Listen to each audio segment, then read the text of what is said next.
Chapter 11, The Last Gate. The first siren wailed at 3:17 a.m. Emily was already awake, sitting in the quiet dark of the library's upstairs reading loft.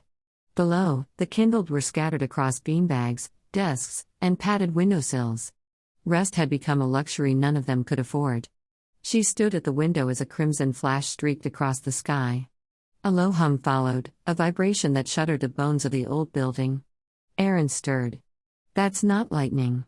"No," Elias said, already on his feet. "It's the eye opening. And the ashes moving." The kindled assembled within minutes. Maurice clutched her satchel of sigils. Kyle carried a rusted flare gun.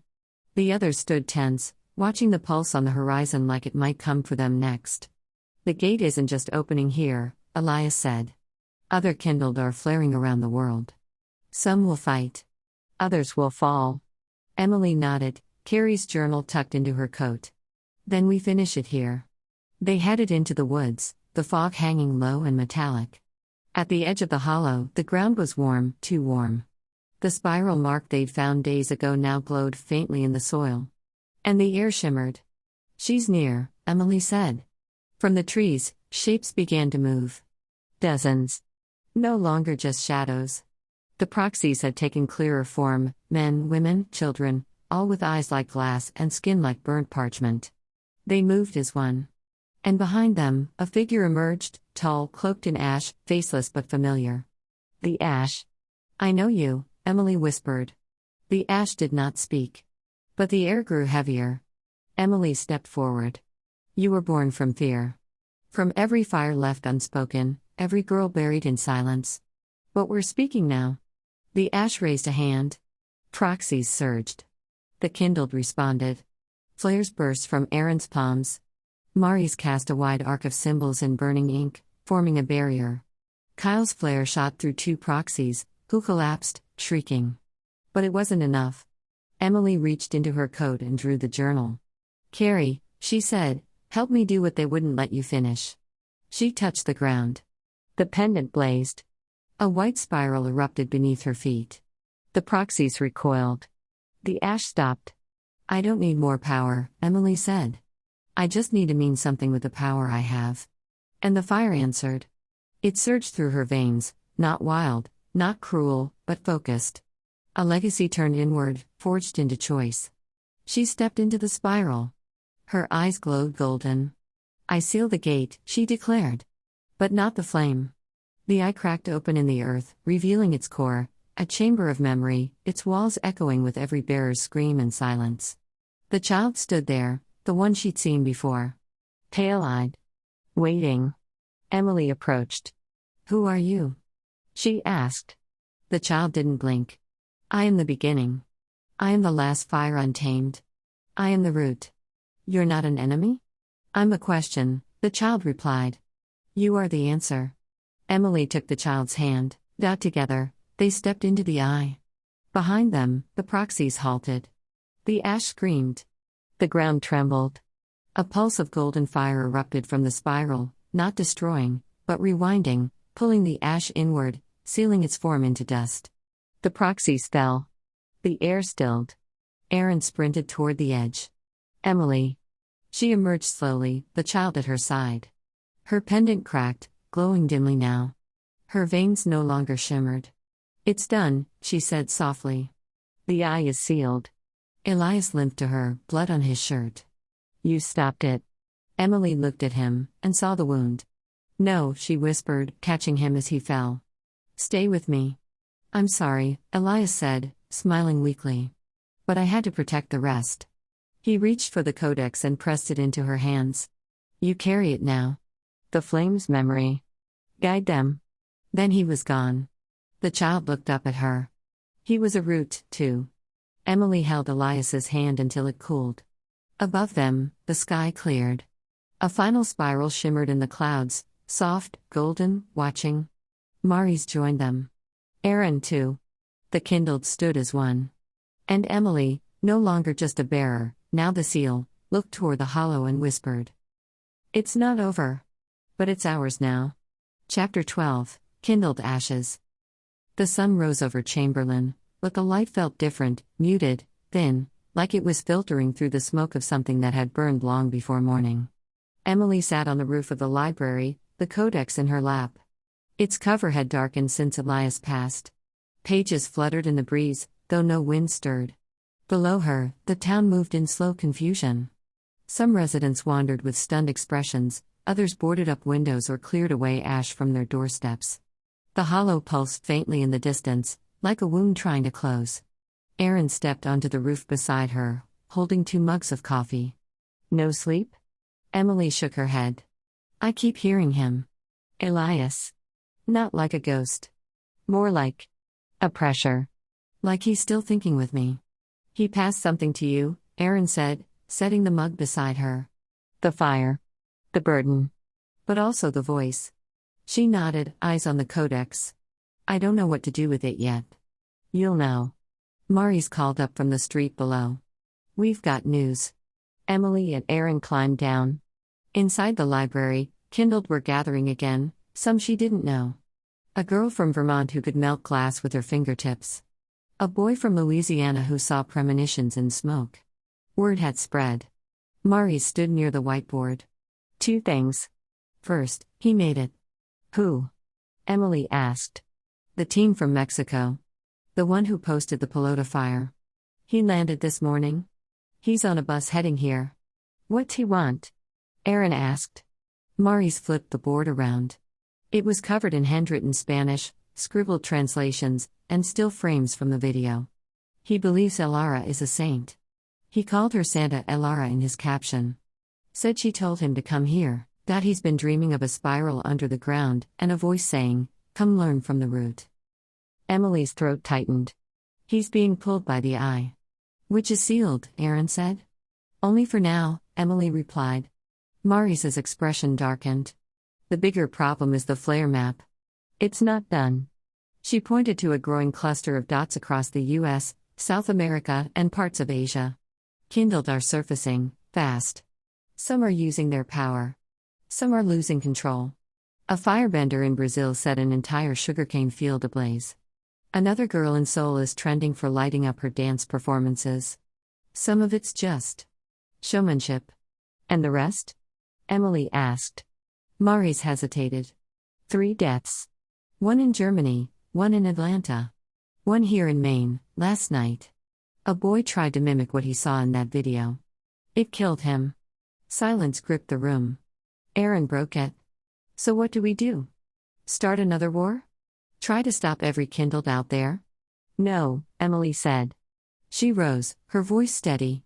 We give them something Carrie never got. A choice. A path. And if they don't want it? Kyle asked.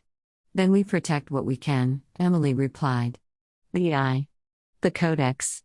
Each other. Maurice turned to her. We're splitting, you know. Some of us want to preserve this. Some want to shut it down completely. There's a group forming out west, calling themselves the Extinguishers. Emily swallowed. Let them try. But we'll still be here. Erin nodded. The fire was never the enemy. Misuse was. Emily looked at the codex.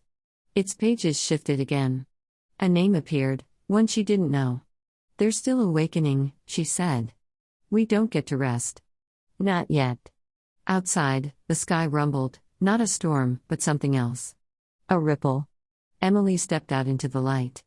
A small group of townspeople stood at the hollow's edge, whispering prayers. One woman held a candle. Another traced spirals in the dirt with her cane. The flame had changed them, too. Emily looked back at her friends. It's not about sealing the flame anymore. It's about guiding it. And if we lose it in the process? Erin asked. Then we'll light the next match by hand, she said. That night, she dreamed of fire again. But this time, no screams. No blood. Just warmth. Just light. And a whisper from the codex. The root remembers. And it waits. Chapter 1, A Spark Without Flame. Erin Holt didn't sleep anymore, not really. Not since Elias died. Not since the codex began writing without ink. Most nights, he stayed in the library's back room beneath a hanging light, cataloging every flare pattern, kindled sighting, and spiral symbol that surfaced across the globe. He told himself it was duty, but the truth burned deeper. He was afraid of what the world would become if no one held the line. The eye was sealed. The hollow had gone still. But the fire hadn't stopped. A knock rattled the library's front doors. Aaron blinked at the clock. 7:12 a.m. He rose, stretched, and unlocked the double doors. Mari stood outside with a bakery bag in one hand and a white paper cup in the other. "My mom says thank you," she said, offering the bag. "Says you're doing more to keep this town safe than the mayor ever did." Aaron stepped aside to let her in. "Tell her I'll trade pastries for a fire extinguisher next time." Mari smirked, then pulled a manila envelope from her jacket pocket. "What's this?" Aaron asked. She hesitated. "Elias gave it to me. The night we fought the proxies." Aaron's eyes narrowed. "He left something?" "Not something," she said. "A key. To a P.O. box in town. He told me to wait. To give it to whoever stayed. I think he meant you." Aaron stared at the envelope, its flap sealed with a red wax spiral. "You're not giving it to Emily?" Mari shook her head. "Emily's already got a world to chase. You're trying to hold one together." Aaron didn't answer. He just pocketed the envelope. By midday, the library buzzed with quiet motion. Kindle from nearby towns drifted in and out, some new, some already burned out. A girl named Junie could boil water by touching it. A boy named Lee had a dream where the codex spoke to him. Aaron tried to meet each of them. Learn their names. Write them down. He had a whiteboard up now. Embers, it read at the top. Below, categories. Stable. Unstable. Training requested. No contact. Emily wasn't there that day. She was visiting the kindled outside Port Hadley.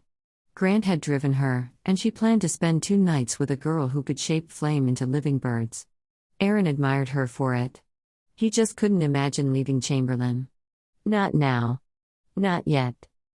The post office was nearly empty. Aaron showed the key, signed his name, and opened box 117. Inside was a small leather-bound journal, a folded map, and a metal lighter with the word Hydrea carved into the side. He opened the journal slowly. Elara, observations, patterns, risks. He paused. Closed it. Not yet. Not here. Back at the library, he cleared the table and opened the journal fully. Elias's handwriting filled the margins, notes and diagrams, spiral configurations, mythical symbols, and dates tied to ancient events, fires, floods, inexplicable migrations. He scanned a line near the beginning. "If I'm right, she's not what we were told. She's not what we feared." Aaron leaned back. "Not a demon," he murmured. "Then what the hell are you?" That night, he met with Mari's on the library roof. The stars above Chamberlain twitched slightly, like they were watching. "She's not just a fire spirit," Aaron said, voice low. Mari's waited. "There's a pattern.